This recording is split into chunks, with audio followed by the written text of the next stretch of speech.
Good evening, everyone, and thank you for joining us. My name is Hale Halverson, and I serve as the Vice Chairman of the University of Iowa's Young Americans for Freedom chapter. Iowa YAF is a conservative activist group, and we work to promote conservative values on campus and within the community. We have taken stances and demonstrated our crucial values by partaking in activism projects like the 9/11 Never Forget Memorial, Freedom Week, the Stand Up for Israel Memorial, When Does Life Begin timeline, detransition or visibility tabling, and of course, tonight's guest speaker. If you are interested in learning more about what we do, I suggest that you attend our weekly Monday meetings and reach out to us via Instagram, Facebook, and Twitter, all with the same handle, Iowa_YAF. Before welcoming the man of the night, I'd like to extend my sincerest thanks to all the volunteers and Yaffers. I am thankful to the members of this chapter who contributed their time, energy, essential viewpoints, and ideas to make this event a success. I extend another thank you to National YAF for their consistent support in everything that we do. This team has put forth a lot of energy into everything, including this event. As we flyer, we have had people follow us, tearing down the posters as we put them up. Despite school policy, our chalking has been erased and defaced. Members have been doxxed, stalked, and had their personal information leaked. Iowa YAF is repeatedly labeled as a hate group among our peers, and individuals have been screamed at for being supposed racists, sexists, and fascists. As we table, people come up to us full of anger and unwilling to have conversations, and occasionally flip our tables. I am grateful that despite the obstacles and trials that they face, the men and women of our chapter stand firm to their beliefs and demonstrate their values. With great excitement, I introduce Mr. Nick Freitas, or as you may know him, the mug guy from social media. Nick joined the military after high school, eventually serving at 2 combat tours in Iraq as a member of the Army Special Forces, or Green Berets. He's a member of the Virginia General Assembly, serving in the House of Delegates, where he has been known for his oratory and floor debates, with several speeches going viral across social media. Nick is regularly featured on Fox News and OAN, as well as prominent podcasts and shows such as The Sean Ryan Show, Iced Coffee Hour, Timcast, and many others. Hosting popular shows himself, such as Making the Argument and The Y Minutes, Nick has amassed a social media following of over 3.3 million followers. Averaging over 2 million views per day, Nick's audience regularly tunes in to discuss politics, free market economics, culture, masculinity, marriage, family, and more. Nick lives in Virginia with his wife and co-host Tina, and they are the proud parents of their children, Lily, Luke, and Allie. Let's give a very warm Hawkeye welcome to Mr. Nick Freitas.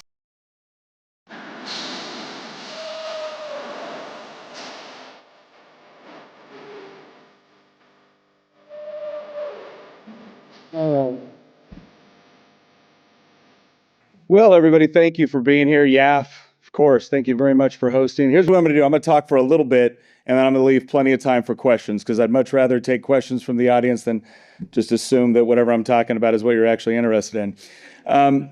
Let's go ahead and start off with doing something a little bit different.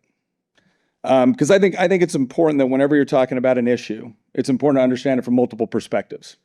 I had this interesting incident at one point where I had been working in a Republican headquarters, and this nice lady came in. I'm sure she was nice most of the time, but that day she was very upset. And so she comes in and she goes, "How do I stop this hate mail from coming to my house?" I was like, "My gosh, what are they sending you? Like, can I see?" And it was a flyer from Mitt Romney. Now, I'm just going to put it out there. Out of all of the people on the conservative side of the spectrum that you might accuse of being hateful, Mitt usually doesn't rank very high. But we got into this conversation. And it became very clear right off the bat that she was absolutely convinced that I must be an evil, bad human being, right? Because after all, I'm sitting in a Republican headquarters. That's the only possible explanation for this. And so we start to talk about issues. And as I start to talk about where I stand and why I stand, and I'm listening to her talk about her particular position, we go through, and after a while, for about 4 or 5 minutes of talking, she comes to the conclusion, "Oh, you're not evil incarnate." Like, no, I'm not literally Hitler. That's so that was good. That was progress, right? That was amazing progress. And so we started talking some more, and it was like, okay, well, if you're not literally Hitler or a fascist or a threat to democracy, then clearly what the issue is that you haven't lived enough life yet. I'm like, oh, okay, well, that could be. And so we started talking. I said, well, here's the life I've lived. At that point, I had been married about 15 years. I had 3 children. I had done 2 combat tours. I'd done missionary work. I'd been all over the world. I had, done some stuff, right? And as we start talking about this stuff, she's like, okay, you've got some experience. Maybe I know what the problem is. You're not evil. You're not stupid or inexperienced. Maybe what the problem is you just don't understand our positions. And I said, that could be. That could be. How about I offer a suggestion? For the next 5 minutes, I will argue for progressive policies, not in a way that I think makes sense, but in a way that you will think makes sense. And all I ask in return is, immediately following that, you must argue for conservative policies in a way that I think makes sense. And she's like, oh, I wouldn't even know how to do that. Then who's ignorant of whose position? So I'm going to make what I think is a fair presentation of the anti-gun, or maybe we'll just say pro-gun control argument. Okay, and then anybody here that's in the opposition, maybe, you can tell me whether or not you think I've at least done a semi-decent job of doing so. Okay, so here it goes. The issue is not that complicated. When we look at the amount of gun violence in the United States and we compare it with other countries around the world, what we see is that it's exponentially higher of countries which would be comparable. And by comparable, we talk about similar levels of development, education, maybe common cultural standards and things of that nature. It's much higher in the United States, significantly higher, almost up to 50,000 gun deaths a year. And it seems to be primarily in the United States. Not to mention the fact that latest statistics coming out of the CDC have illustrated that gun deaths have now become the leading cause of child deaths in the United States of America. That's horrendous. Any gun death is bad, but a gun death perpetrated against a child must be uniquely abhorred by any sort of civilized society. And so while there may be some consideration with respect to certain firearms that may be necessary for hunting, or may be appropriate for collecting, or maybe even appropriate for home defense on some levels, the idea that we have to pass greater restrictions on things like high-capacity magazines, assault weapons, maybe semi-automatic rifles or semi-automatic pistols, this is just a common sense thing that we have to do in order to care for the people that are clearly suffering as a result of this.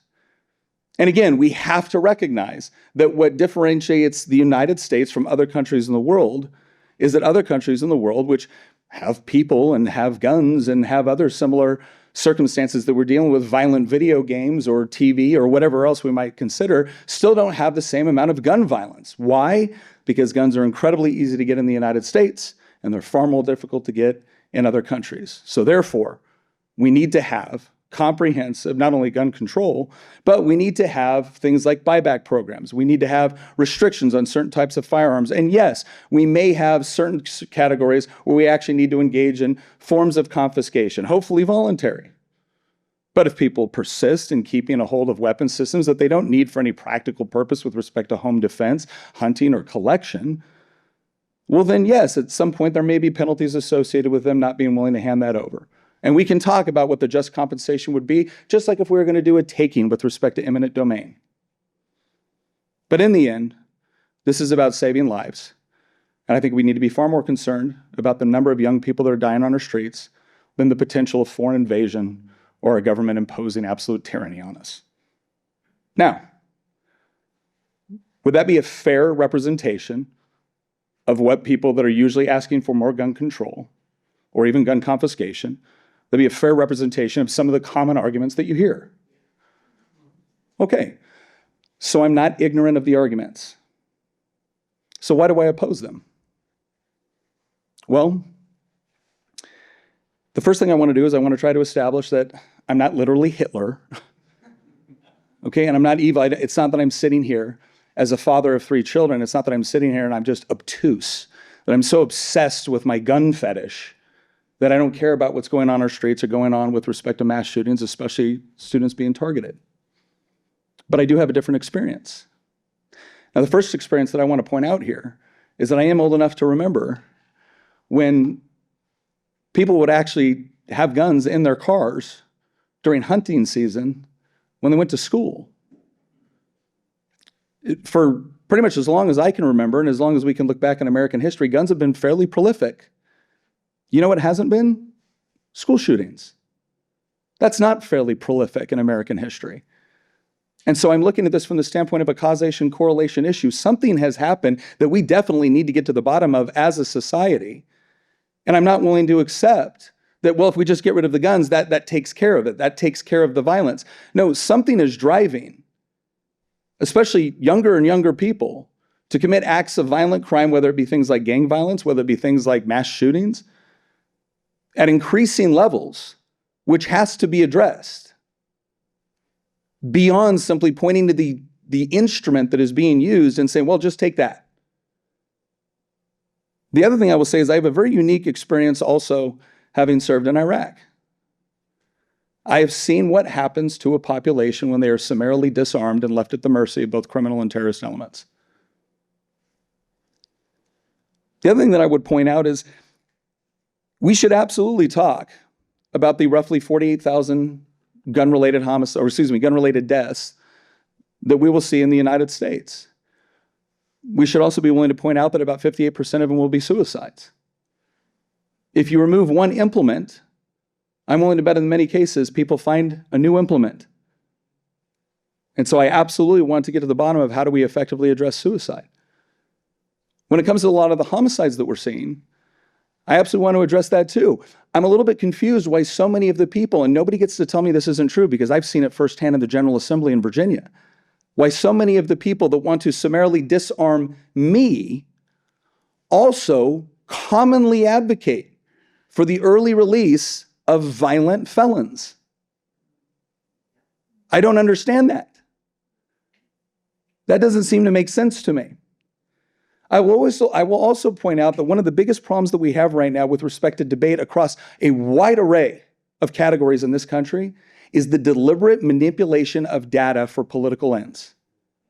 When the CDC comes out and says that firearms are the #1 killer of children, they are lying. They are lying in their own data. How do I know? Well, I look at the data. And how do they track it? Ages 1 to 19. Now, is it still horrific when an 18-year-old or a 19-year-old dies as a result of a firearm? Yes.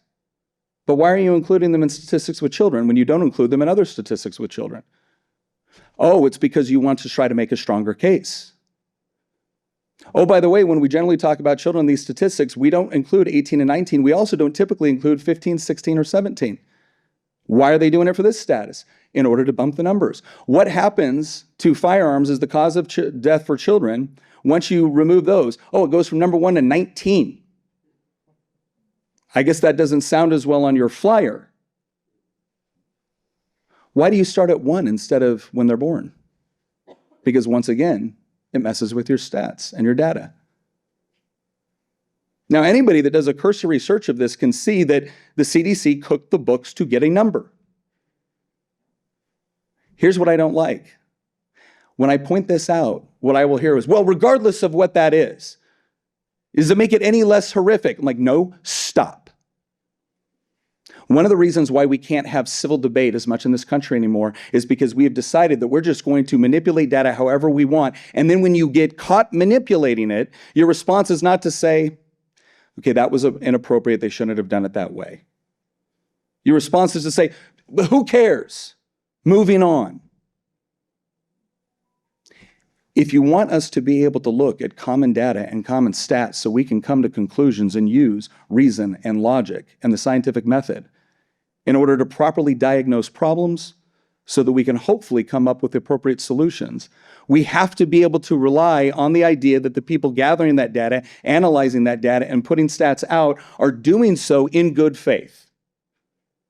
Because when you take over an organization in order to manipulate it to get the results you want, what ends up happening is I don't just lose faith in that study, I lose faith in the organization conducting it. And more we find we have Americans getting in discussions with one another, arguing with one another, and they think, well, I've got the gold standard. I have this study. I don't even care what that study says anymore. I don't care what that organization says anymore. And the more of that we have, the less likely it is for us to be able to come to any sort of realistic compromise when it makes sense, or just correct conclusions in order to correct error in thinking. The other thing that I will point out with respect to firearms is the fact that the numbers range, but the broader estimates suggest anywhere from 2.5 to 3 million self-defense gun uses per year in America. The lower number is 500,000 per year, which means we'll take the lower number, 500,000. So 500,000 times in America, somebody used a firearm in order to prevent themselves from becoming a victim. What happens when you take it away? Here's another problem that I have with gun violence statistics. Let's say you have the woman that has been a victim of domestic abuse. And she's done. She's tired of it. She's tired of getting hit. She's worried the next time she might die. So she gets a firearm. He comes over. He threatens her. She has to defend herself. She shoots him. Well, in the gun violence statistics, that is a worse scenario than if he beat her to death. You understand how that's tracked? She shoots the guy beating her. Gun violence statistics went up. You don't let her get the gun, he beats her to death, gun violence statistics go down. This is part of the reason why I think it was Mark Twain said that there's lies, damn lies in statistics. It's not that statistics don't have value, but they can be incredibly easy to manipulate. Finally, I will just point out from a philosophical standpoint, whenever we're talking about public policy, obviously we want to live in a safe environment. We also want to live in a free environment. There's always going to be a struggle there. If I wanted everyone to be perfectly safe tomorrow, the best way I could ensure that would happen is I could put you all in padded cells. You'd be safe.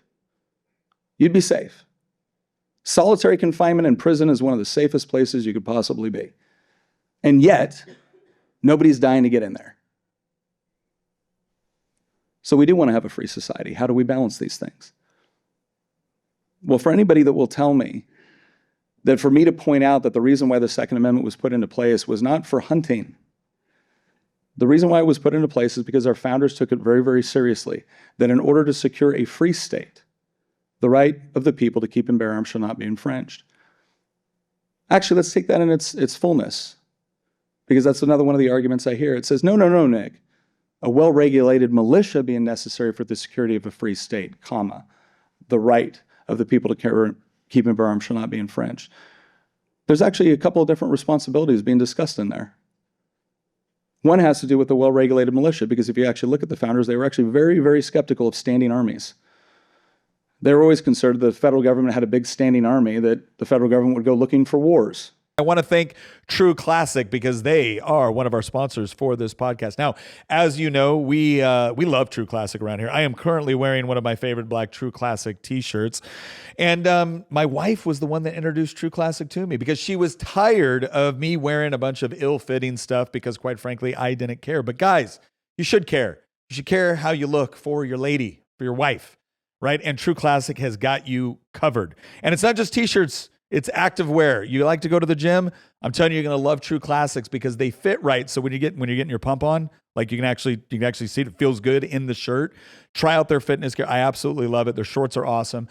Also, they've got the formal stuff too, right? You need the button downs, right? You need the button down with the t-shirts, maybe something a little bit more summer casual. We're moving into the winter months now. You're going to need more long sleeve. They have got some great Henleys, which is something that Tina loves it when I wear. So I'm telling you, go over to trueclassic.com right now, and you're going to use trueclassic.com/Nick because you're going to let them know we sent you, right? And that is good for you. It's good for True Classic. It's good for us. It's a great way to support the show. But if you are out and about and you have forgotten to use the link that we provide in the description to go buy your True Classic, not to worry, because you can now find them out and about at the stores, Target, Costco, etc.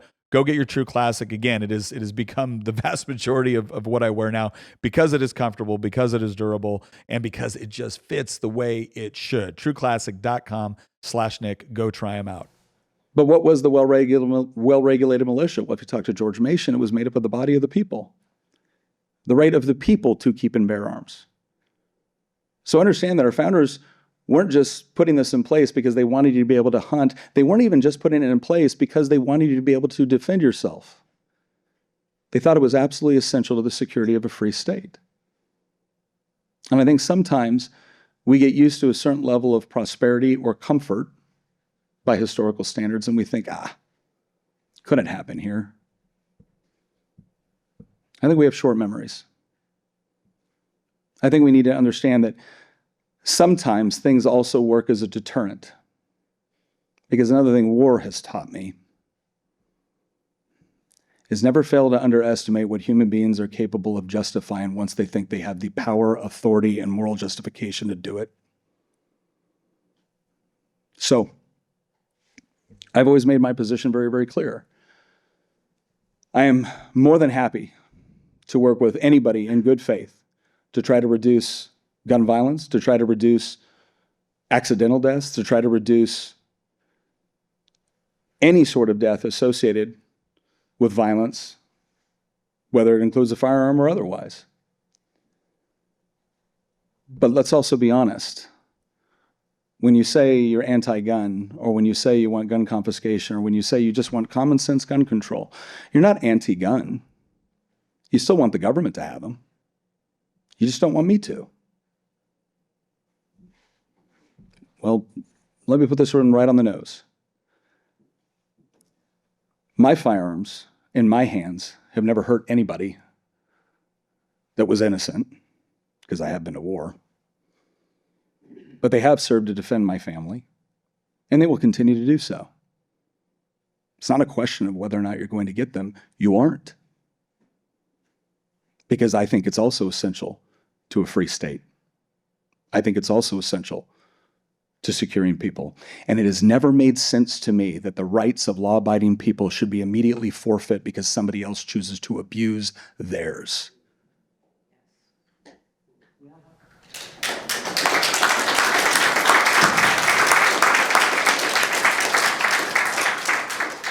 So, I would say if the object of greater gun control is to prevent gun violence, then the way I would encourage you to do that is to not attempt to confiscate them from law-abiding people, and instead focus a whole lot more on the people who have perpetually engaged in violent activity. It's the people that are using them inappropriately that need to understand that this will not be tolerated by a civilized society, not the people that are keeping them for the purpose of defending themselves and their country. I will stop there because I'm sure there's going to be questions. But thank you all for giving me an audience and a hearing.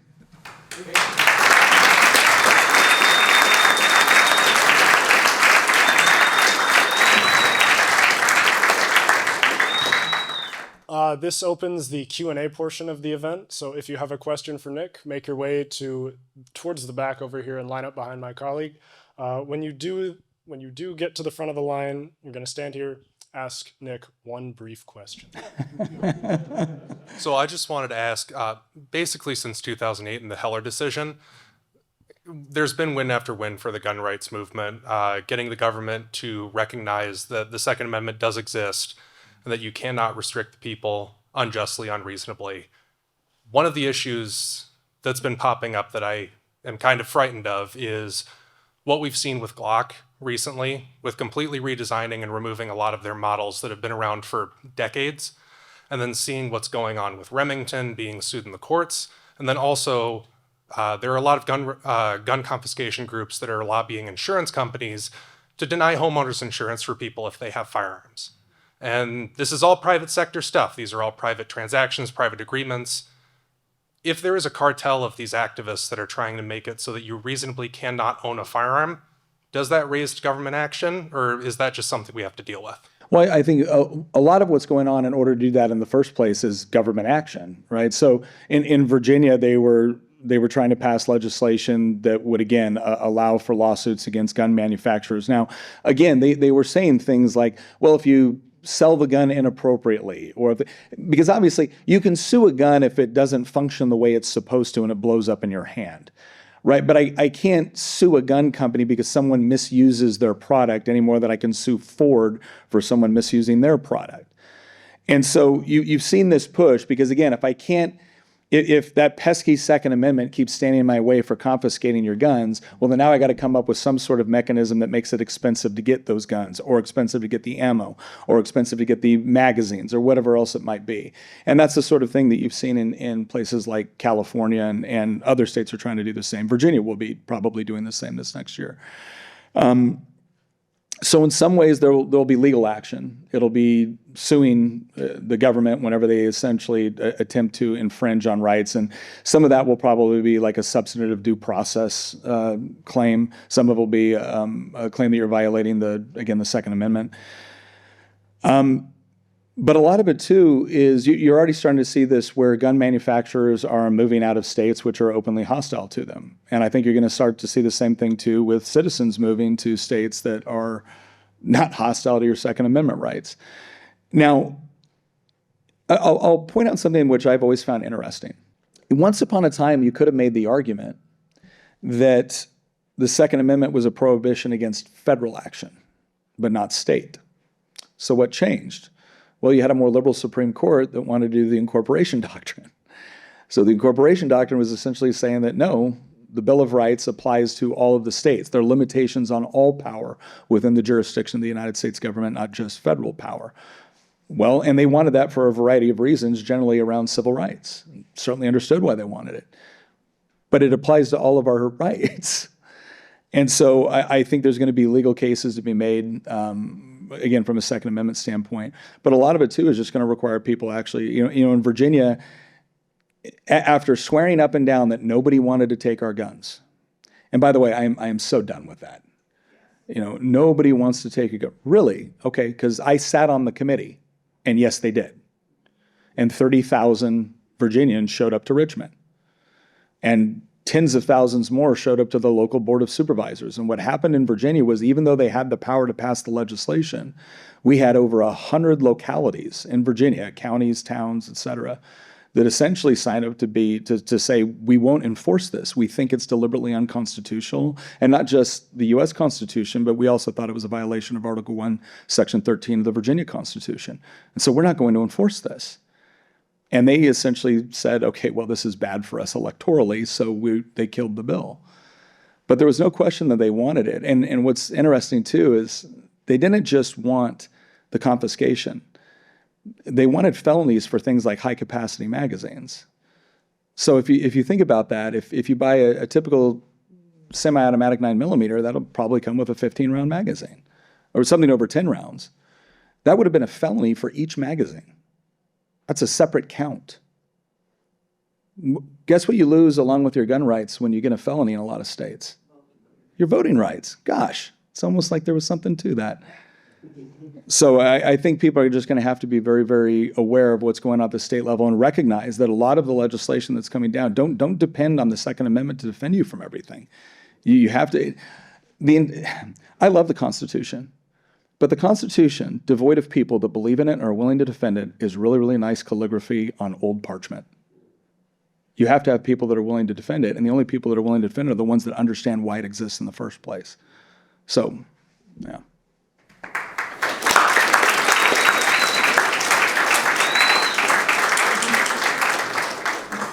Hello, my name is Noah Schultz.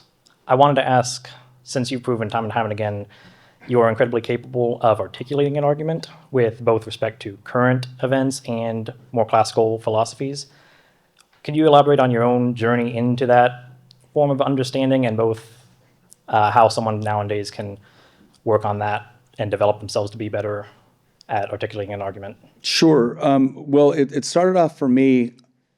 I think the thing that caused me to be very interested in debate and the process and logical thinking was I got my ass kicked in a debate and I didn't like the feeling.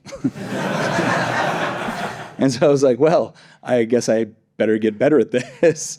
But yeah, I think I think a couple of things are important. One, on more of what we might call the technical side, understanding the laws of logic, right? The law of identity, the law of excluded middle, the law of non-contradiction, rational inference, syllogisms, inductive versus deductive reasoning, all this stuff I find kind of fascinating. Understanding logical fallacies, because basically logical fallacies holding hands is how a lot of politicians just debate right now. So understanding those rules and why they exist. And by the way, it's become very disturbing lately how some of these things are being considered right-wing. Let me just make something very, very clear. I don't believe the laws of logic or right-wing. I think they just are. Right? We didn't create them. We discovered them.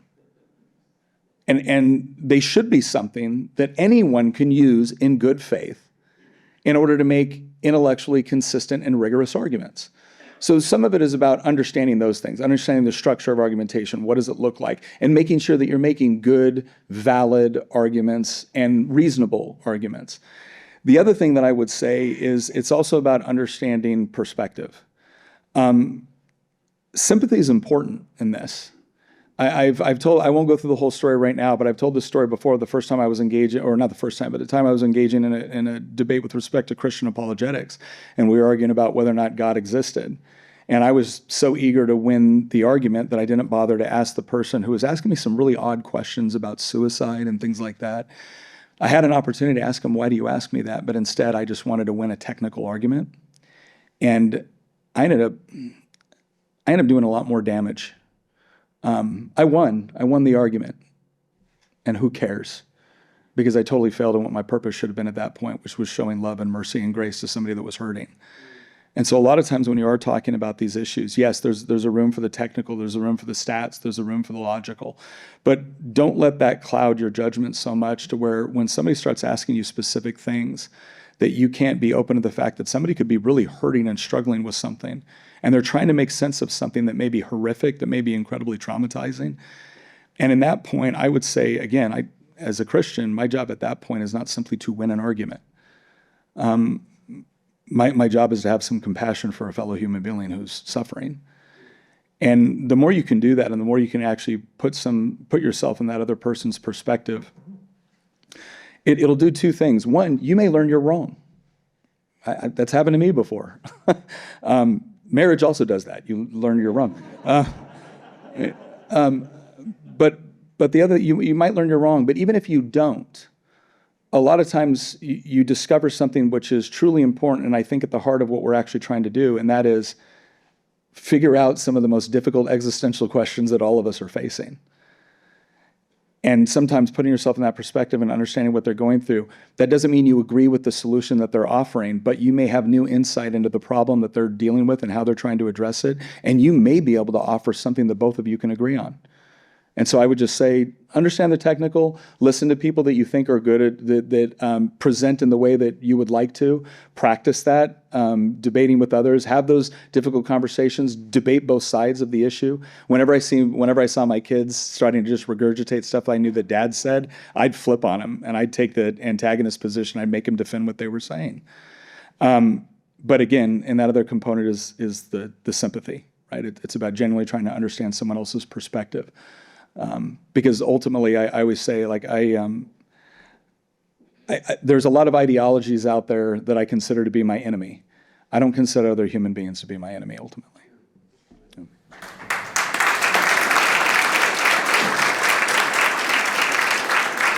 Hello, Mr. Freitas. My name is Isaac Branch, and I'm a sophomore here at the university, and I'm from the proud state of Colorado. I am currently right now fighting to save my state, but I want to hear from you ways in which I can help the conservative movement within my state. So within Colorado, go sign up to help Victor Marx. I work for him currently. Oh, good. So I love. I can't say enough good things about Victor, but I'll try real quickly. Victor is a guy who, you want to talk about a guy that's been through a lot of personal trauma. He has, but you want to talk about a guy that has overcome by the grace of God and has dedicated his life to saving other children, either out of what they're going through, or from it ever happened in the first place. Victor Marx is your guy. I've never met a guy that has accomplished so much and is so humble about it, but dedicated to his mission. And I think that's part of what it is, right? It's about finding people that are in positions to be able to influence this debate, to be able to influence politics, and to come alongside and assist. But the other thing that I would say is, typically whenever you're talking at a university and a kind of a politically oriented organization, the question usually stems around, what do we do politically? And I want to say that I'm a big believer that if you really want to save the country, it starts by saving the family. I think that when you focus on, well, not only that, saving the family is first, because that's foundational, it's fundamental. But then it's all the other categories as well. Like, don't get me wrong, if you feel that God is calling you into politics, by all means, like, go in there, learn more about it, figure out, is it elected side, is the policy analyst side, is it the, figure it out, like really dive in.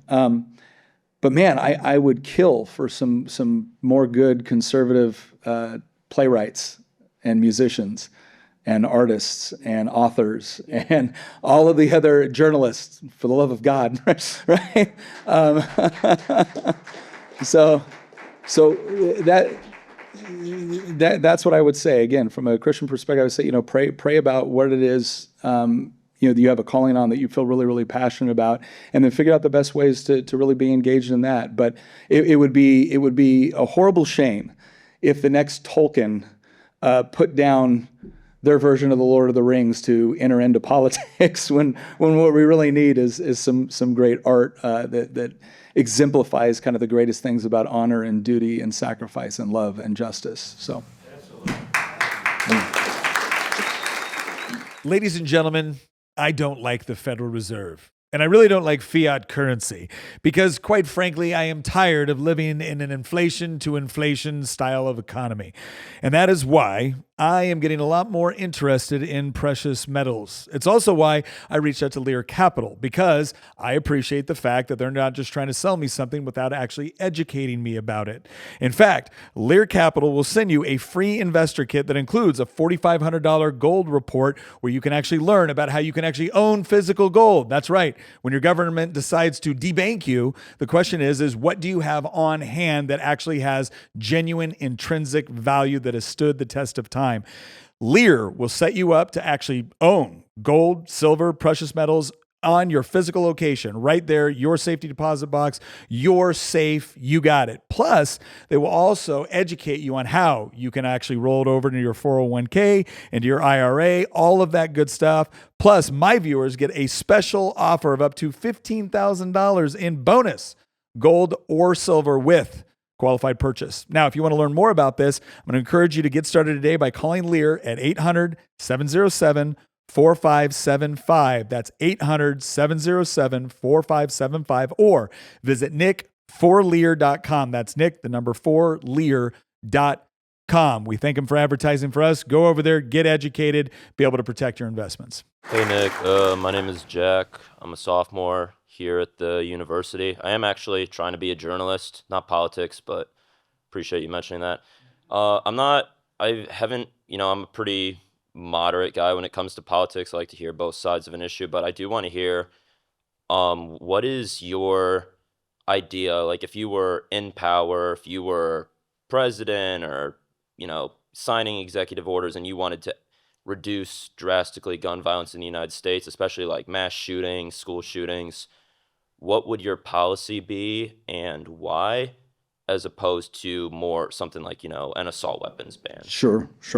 Well, if I was the dictatorial fascist that apparently some of your fellow students at the school think I am, and I could just make laws overnight, I said this once in 2018 when we were debating this after Parkland. First of all, when people are engaging in violent acts, law enforcement needs to be able to crack down on that and crack down on it pretty hard. That doesn't mean that you won't, and let me give an example of kind of the nuance in that situation. My father was a homicide detective in Los Angeles. And before he was a homicide detective, he worked a beat in 77th Division, which was arguably one of the most dangerous divisions, a lot of gang violence, like just a tremendous amount of gang violence. And he would say, he goes, Nick, I run into 15-year-old kids, they join a gang because they just don't want to get their butt kicked walking to school. And that's the toll. And so a lot of things that I would do to try to stop gun violence would actually be dealing with those issues that I think lead to it. One of it is fatherlessness within homes. There's just no question. If you look at the rate of incarceration in the country, you can draw a pretty tight correlation between the lack of positive male role models, more specifically lack of a husband and a father in the home, because young men are looking for guidance. Because one of the things that needs to be understood is violence is a part of human nature. And that's especially true for young men. Now, that violence can be honed, it can be controlled, and it can be used for only good and noble purposes to protect the innocent. Or it can be used to turn you into a complete savage. And unfortunately, we have a lot of young men that don't have a positive male role model that are helping them to harness that aggressive tendency, that competitive nature, into something that's good and noble. So there's no question that that is a big part of the crisis here with respect to additional gun violence, especially when you look at the number of homicides that are associated with gang violence. So again, violent crime, you have to crack down on that much harder. Also, when it comes to returning, when it comes to positive incentives helps strengthen the family rather than tear it apart, I think that's also very important. And then I think education is also a critical part of this. One of the things that I did with all three of my kids was they were taught how to handle firearms at a very young age. And the first thing that they were taught was healthy respect for it. Because a lot of things that we're also trying to prevent are the accidents, right? This is where some of the safe use laws, the safe storage laws and things like that come into play. One of the best ways to actually prevent that is not just by locking everything up into a safe, but through greater education. All three of my kids were exposed to firearms very, very early, and I didn't have to worry about it, not simply because I was a responsible gun owner, but if they went over to somebody's house and somebody else had a gun lying around or whatnot, they knew exactly what to do in those scenarios because we didn't make it a mystery to them. It was a part of their education. So these are some of the things that I would do. One would be shutting down the crime. One would be trying to strengthen families because, again, there was a time in this country where we had every bit as many guns per person, to include semi-automatic rifles. But we didn't have this sort of violence going on within our streets or within our schools. And then, again, that third is the educational component. Those are three areas that I would use to address it. Yeah. Evening, Mr. Freitas. My name is Andrew Dahl. I don't go here. I actually came here from a couple hours away, but oh, thank you. yeah, I've been doing this a couple of times, but I've been listening to your show for a couple of months now, and I think you seem to have a lot of, I think, understanding for people who maybe didn't have the best foundation in childhood or were kind of lost, and I think that's kind of what we're seeing a lot with people who have kind of gone to the extremes on both sides of the aisle, really, left or right. And I'm kind of wondering, where do we kind of draw the line between, like, even if this person has really vile views, like, can we?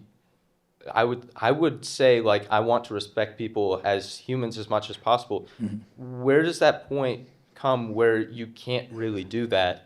And then also kind of, I really want to be able to bring young men, kind of like myself, closer to God. Mm-hmm. And I'm almost wondering, do you have any advice of how I could sort of start to do that? Sure, absolutely. So let me answer the first one on when is it no longer productive to have a conversation with somebody? Well, first of all, if they're committing acts of violence against you, again, I always say that the biblical command for me is that I'm not to return evil for evil and I'm to overcome evil with good, but I'm also not your punching bag, right? So if you're going to commit an act of violence against me, I have to assume you would commit it against somebody else, especially somebody else may be less capable of handling a violent situation. And so my attitude with that is I don't lay hands on you, but if you lay hands on me, okay, I know how this game is played, and probably better than some of the people that would perpetuate it. When it comes to discussion, I argue all the way up to people. I will argue with anybody or debate with anybody. And I mean argue not in the controversial colloquial, I mean in the literal debate, working things out. Anybody that wants to argue in good faith, what do I consider to be good faith? Well, first of all, do we have a common standard that we can agree on with respect to interpreting reality? right? This is why I really zero in on the laws of logic, because I think they're so critical for being able to have rational discussion. If we're sitting here and we're both applying the laws of logic, and at some point within the conversation, it becomes obvious that I either have, I have the edge on you either through logical argumentation or through, let's say if it's an inductive argument, I have the bigger stack of empirical evidence in order to prove my point. And you respond with, well, you're a racist, or you're a sexist, or you're a bigot, or the laws of logic were created by Western oppressors to... At this point, what you've told me is that there's no common standard for us to be able to engage in civil discourse. So at this point, I apply the biblical model of pearls before swine, right? That's not calling someone a pig. It's simply saying that if someone is not willing to have a good faith argument, if someone is willing to completely change the rules of the game the moment it's not going in the direction that they want, and then they want to engage in ad hominem attack before you, well, then the way I look at it is this. There are people out there that do want to have good faith discussions, people who disagree with me that want to have good faith discussions. I will spend my time there, not with people who will simply trample over, not over my argument, but over the very mechanisms that we use for civil discourse. That should be ostracized. And increasingly, that's my attitude. I argue all the way up to good faith. As soon as you demonstrate this is not a good faith argument, thank you very much. I'm not interested anymore. There's too many people out there that actually want to understand, to include myself. I'm not wasting time on people who don't, who simply have an agenda and who want to drive it down my throat. No. Those days are over. That doesn't mean that I lack politeness. But offense is not a substitute for an argument. And I'm tired of people pretending it is, because the more we've allowed it to be a substitute for an argument, the more people have found new things to be offended by. And I'm done. I'm just done. So, don't lay hands on me. I won't lay hands back. Argue in good faith, I will as well. The thing that worries me a little bit now is that we're increasingly getting to a point where I have at times been accused of being too libertarian. Because honestly, I want to be free to live my life the way I think is correct and just. I don't want to be licentious, but I do want to engage in liberty. And I am typically willing for other people to be able to do those things to the extent that I don't agree with their decisions. Now, if you start hurting other people in the process, now I'm going to have something to say about that. But that's not good enough for a lot of the people in this conversation anymore. They don't just require that I allow them to do what they want to do, which I might have been willing to. No, now they demand that I subsidize it, that I celebrate it, that I partake in it. I'm not going to. And at that point, if you're not willing to at least leave me alone, if you're going to insist on imposing your will, I'm not going to be a slave. And I'm a citizen, not a subject. So that's kind of the criteria I use. When it comes to bring him in closer to God or the faith, I'll tell you what I tell my son.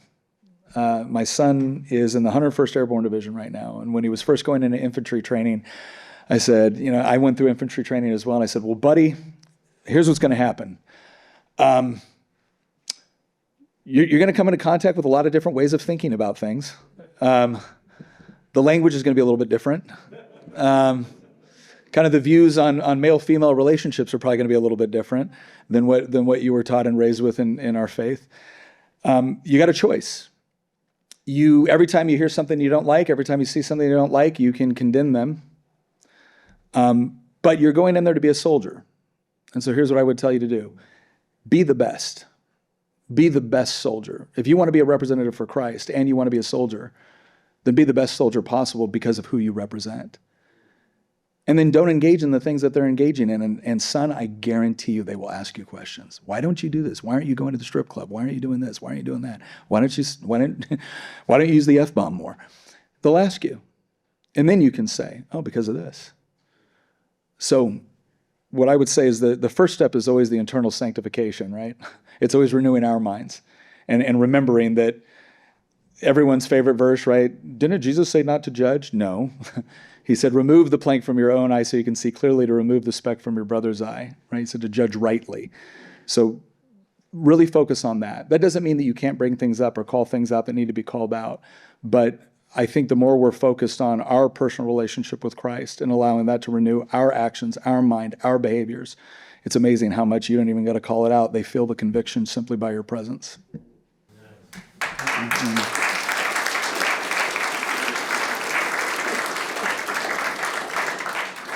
Hello, Nick. Thank you for your service and all the work that you do to fight for conservative values in this country. Thank you. My family and I love your content. My dad sends us your Instagram reels like every day. So Well, you all sound like great people. thank you. Yeah, so it's a privilege to see you here speaking to us tonight. My question to you is about the topic of marriage. Yep. So in my generation, people are getting married later and later in life, or in many cases, not at all. It seems like a lot of people are scared to get married in the first place, especially to get married young. Yeah. So my question to you is, for college students especially, is marriage something that they should be scared of? Is starting a family while they're still in school something they should avoid, be encouraged, or just prayerfully considered? Thank you. No, great question. So here's what I'll say. My wife and I both came from what, colloquially was called as broken homes, right? 2 divorces on my side, 1 divorce on hers. We have great relationships with our parents, by the way. I always say that I was the beneficiary of probably the greatest divorce between 2 people that ever took place, because they were respectful to one another. My dad refers to my mother as his favorite ex-wife, right? So I want to make sure everyone understands I'm not like trashing my parents right here, trying to make it out worse than what it was. But both of us came from that. And then we got married at 19 and 20. And then we moved to the other side of the country with no friend network. And I was in the military, which I don't know if you know this, the military doesn't have the greatest, rate when it comes to divorce and things of that nature. And then on top of all of that, when September 11th kicked off, I said, hey, honey, what would make this environment even more stressful in our marriage if I joined Special Forces, which has an 80% divorce rate during wartime. Here's what I will tell you. Everywhere along the way, people were betting against us. At our wedding, people were betting against us. Friends, family, the whole deal. And the statistics were in their favor. Those statistics meant nothing to my wife and I. 0. Because we knew where we stood in our respective faith. We had actually sat down and talked about what our expectations were for marriage, what we thought our respective duties, roles, and responsibilities would be. And so here's what I would tell you. I don't think there's any mandate on you have to get married young, you have to get married older. I don't think that's what it is. I think it's when you have that person and there is that shared faith and that shared worldview where you can build a marriage from and a family from. I do think those shared qualities are very, very important. But I see all these people saying things like, well, no, go out and live life and then settle down and get married. Brother, I don't want to settle down in my marriage. That's where the adventure began, right? I didn't want to build a life and then add someone to it. I wanted to build it with her. And I got to. I got to. It is. We've been married 26 years, 3 kids.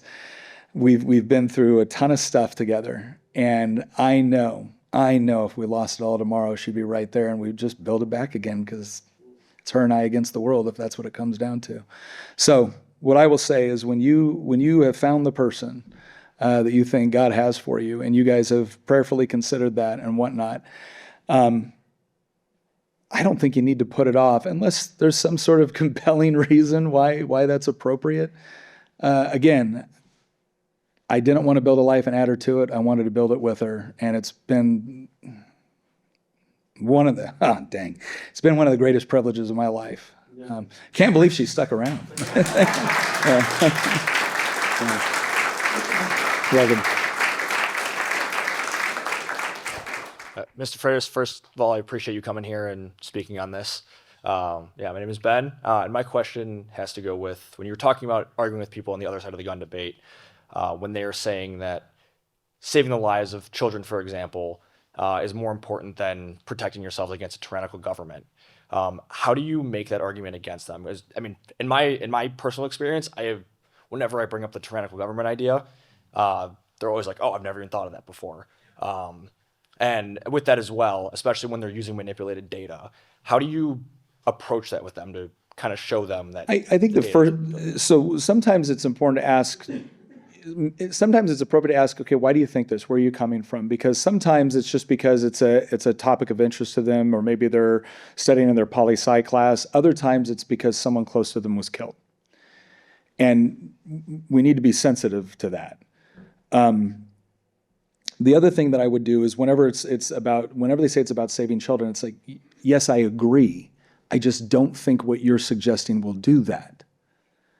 Because here's the important thing to remember, right? We have plenty of episodes throughout history where governments have deprived people of the means of being able to protect themselves.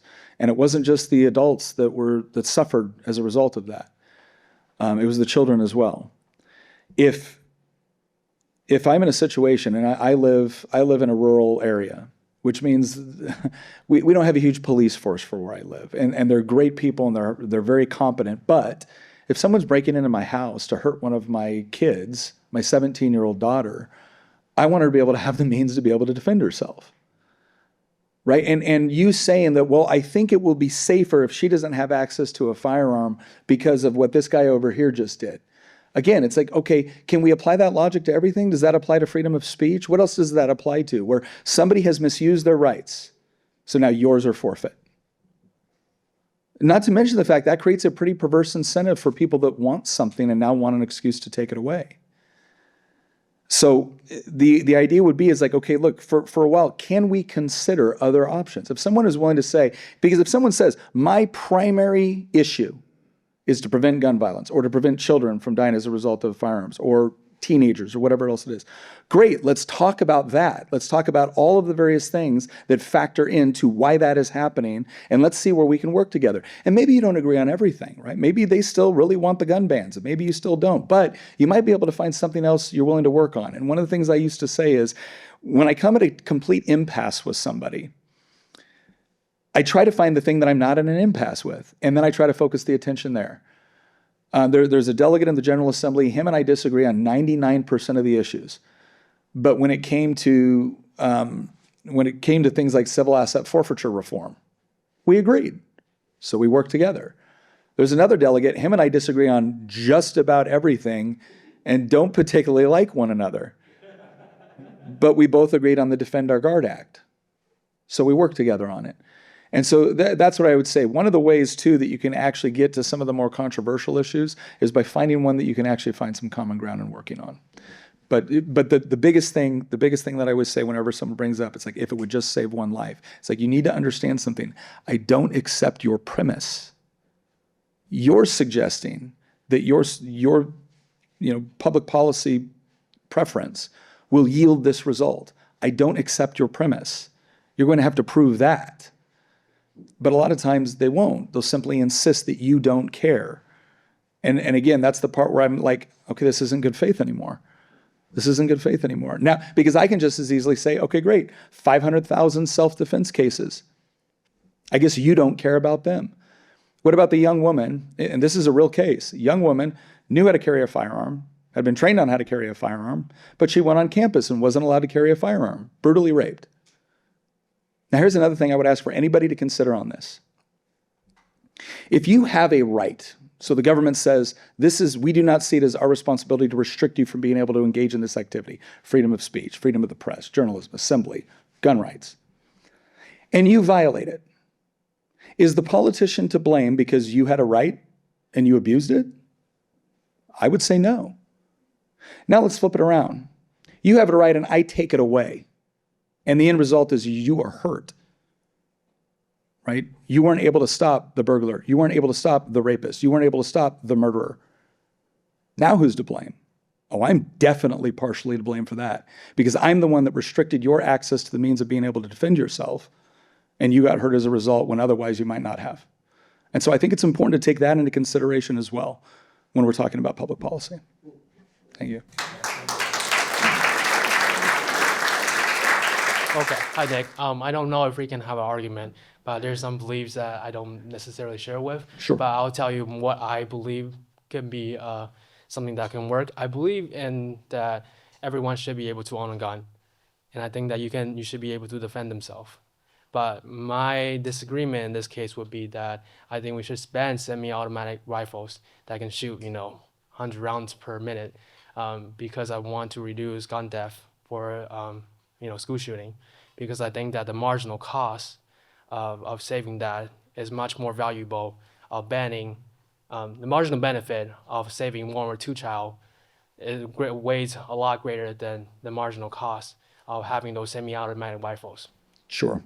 So let's look at it from this perspective. So again, the goal is that we're going to save lives, specifically lives associated with school shootings, if we ban the semi-automatic rifles. And the marginal cost is the cost associated with banning them doesn't outweigh the benefits associated with the children that could potentially be saved.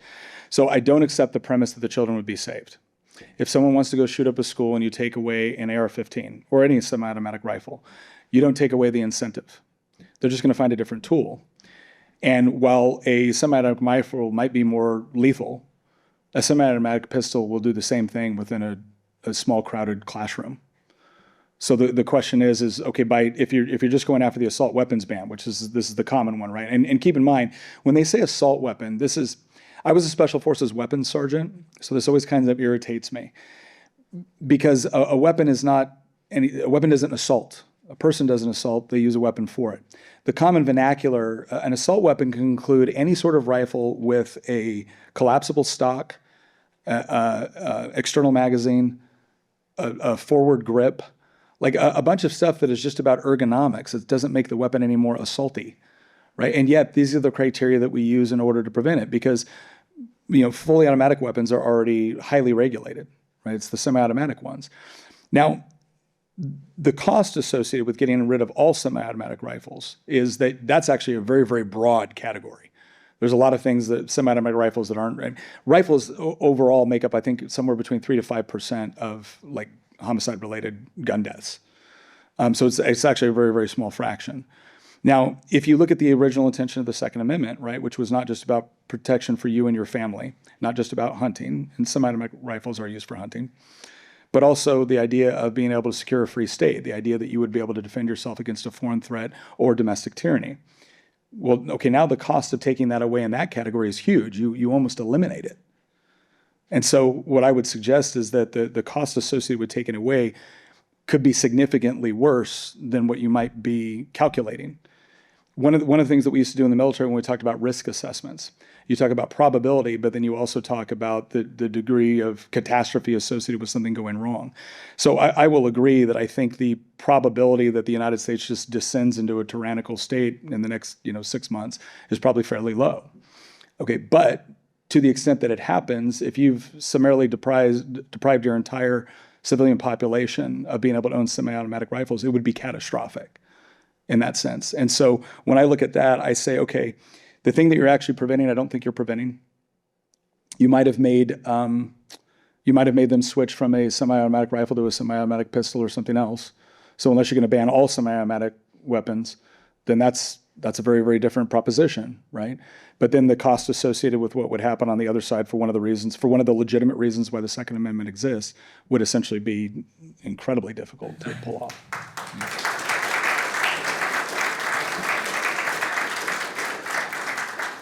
This will be our last question. All right. Good evening. Glad to see you in person. I've wasted a lot of hours in my office watching your videos, so I have a little. Not a minute of that time was wasted. How dare you, sir? Right. So of course I drove over today. Drove over from our other state institution, Iowa State University. I'm a professor there. Yeah. If you ever get invited on that, thank you. If you ever get invited to that campus, I would love to have you on my podcast. That would be so much fun. I would love to. Vet to vet. I know I'm a week late. Happy Veterans Day. You as well, sir. What branch? Navy. Okay. Right. I've heard of it. Hold on. See here, I was chasing Russians when you were probably in junior high. That's probably true. That's probably true. That's probably true. All right. Yeah, see, he was fighting Russians before it was cool, right? Exactly. Anyway, but I would like you to just talk about, as someone that has obviously a year or two around this country, I'm really kind of disturbed how culture is changing exponentially. I'm not very, I never thought I'd say this, but God, I miss the good old days of where the Clintons were the most corrupt and crazy thing out there. But, if we take a look at the assassination of Charlie Kirk, I see this as culture could go two different ways, and maybe both, and I see it as a chance for awakening, revival, people kind of realizing what time it is and what's up. I also, on the downside of that, I also see this as a mark where suddenly violence becomes an acceptable method of political discourse. And if we label the wrong people the wrong things, let's call everybody a fascist, all of a sudden, now it almost seems like we're signaling, oh, if something bad happened to them, that wouldn't be the end of the world. And so it disturbs me. And I just wondered if you had, what your thought is on that divide. And I feel like I'm concerned. I hope I'm concerned over nothing, but I doubt it. I wish you were concerned over nothing. I think it's appropriate concern. I talk to a lot of people too sometimes on the right who get a little bit cavalier with this whole idea of, well, fine, if this is just the way it's going to be, let's get to it. I'm like, yeah, I've seen war, man. You don't want it on your doorstep. But here's the problem. And I said this the day Charlie Kirk was killed. There's something going on here with respect to worldviews. And they're diametrically opposed worldviews, which is to say they don't peacefully coexist. Because in one of those worldviews, you're not allowed to be left alone. Because they honestly believe that the government is the mechanism by which you bring about whatever it might be, social justice, cohesion, equality, equity, and therefore it can be imposed. Now, there's various degrees of this, right, that is perfectly livable. We've all had a government. We've all lived under a government. We've all had administrations we agreed with, disagreed with, liked, didn't like, and somehow we all managed to survive and not kill each other. So I don't want to be too doomer here. But I do think that we are going to have to get back to some place of understanding that if the debate can't start with the idea that there is such a thing as objective truth, and it doesn't belong to you and it doesn't belong to me, it's just there. And there is such a thing as objective morality. There is right and wrong. There is good and evil. And there are mechanisms that we can use, hopefully neutral mechanisms that we can use in order to arrive at some of these conclusions. Then I think we can be okay. There's going to be times where we just have to agree to leave each other alone. And the question is as to what degree the person you're debating with is willing to allow that.